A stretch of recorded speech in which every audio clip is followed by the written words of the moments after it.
조갑제 TV 시청자 여러분 안녕하십니까. 2022년 10월 31일 오후 4시 20분입니다. 지난 29일 이태원 압사 사고 현장인 그 죽음의 골목에서 누군가 고의로 밀었다는 증언이 지금 계속 나오고 있습니다. 처음에는 이게 그냥 과민 반응이 아닌가 했는데 그런 이야기가 여기저기 나오니까 이제 경찰도 현장 일대의 폐쇄회로, 즉 CCTV 영상 등을 확보해 가지고 본격적인 사고 원인 수사에 착수했다고 합니다. 어제 온라인 커뮤니티와 소셜 네트워크 서비스, 즉 SNS에서는 사고 현장에서 빠져나온 사람들의 생존기가 생생하게 전해지고 있는데, 이들은 내리막 골목의 위쪽에서 밀어 등의 말이 나온 뒤 순식간에 대열이 무너졌다고 공통적으로 진술하고 있다는 겁니다.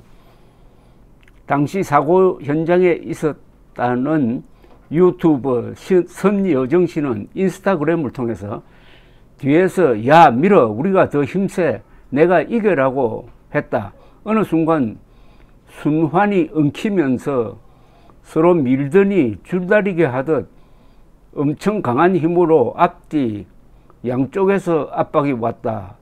눈앞이 하얘졌다 라고 이야기를 했습니다. 처음 밀기 시작한 사람들에 대한 구체적인 이 묘사도 나오고 있습니다. 네이버 카페를 통해 당시 상황을 전한 A씨는 20대 후반 가르마 펌에 토끼 머리띠를 한 남성이 자기 친구들을 향해 밀자고 했다고 주장을 했습니다. A씨는 이들이 미니까 앞에서 순간적으로 우수수 넘어졌다. 사람들이 넘어지면서 공간이 생기니까 좋다고 앞으로 쭉쭉 가면서 또 넘어졌다. 이 상황이 반복되면서 뉴스에 나온 것처럼 끔찍한 상황이 발생했다고 부연했습니다. 이 설명을 듣고 있으니까 마치 눈사태처럼 사람 사태가 벌어진 것처럼 보입니다. 사고 당시 건물 2층에서 지켜보았다는 목격자 B씨는 유튜브 댓글을 통해서 토끼 귀 머리띠 한 사람과 그 친구들 무리 6명이 150명을 죽였다라고 했습니다.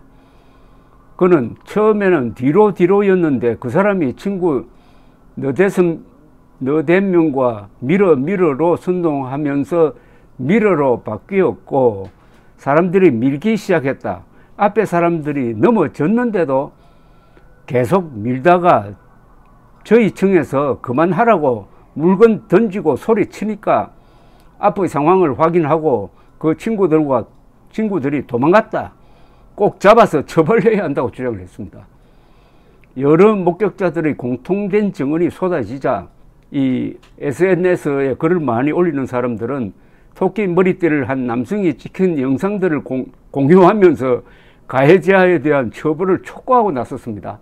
다만 일각에서는 당시 토끼 머리띠를 한 사람이 한두 명이 아닐 텐데 마녀 사냥이 될 수 있으니 조심해야 한다고 주의를 하기도 했습니다.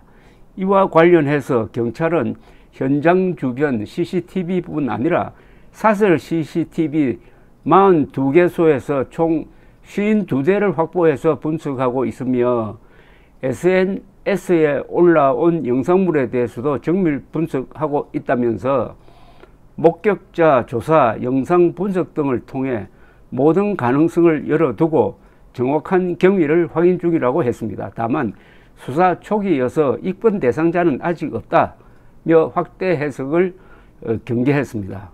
반면 특정인에게 책임을 묻기 어렵다는 의견도 나오고 있습니다. 유원대학교 경찰소방행정학과 염건웅 교수는 YTN 뉴스와 인터뷰를 하면서 특정 업체나 개인 또는 지자체로 가해 대상을 특정하기가 곤란할 수 있다고 말했습니다. 그는 누군가 위해를 가할 의도로 밀었다면 고의적으로 상해라든지 미필적 고의에 의한 살인이라든지 여러 죄목이 적용될 수 있다면서도 자발적으로 참여하는 행사에서 누구 하나를 특정하여 이 사람이 잘못했다고 콕 집어 말하기 어려운 부분일 수 있다고 해명을 했습니다. 그러니까 이런 분위기에서는 좀 섣부른 판단이 생길 수가 있으니까 일단은 제보라고 생각하고 이것을 확인하는 절차를 경찰이 거칠 것으로 보입니다. 그때 상황에서 약 50m 길이의 경사 10도 되는 이 골목인데 양쪽으로 이 골목이 나지 않아 가지고 그 50m 골목에 일단 들어가면은 달리 빠져나올 수 없는 상황에 처하게 되는 가운데 위에서 내려오고 밑에서 올라가는 사람들이 중간에서 엉켜 가지고 서로 밀고 당기는 것처럼 하다가 어떤 경위인지 사람이 넘어졌다.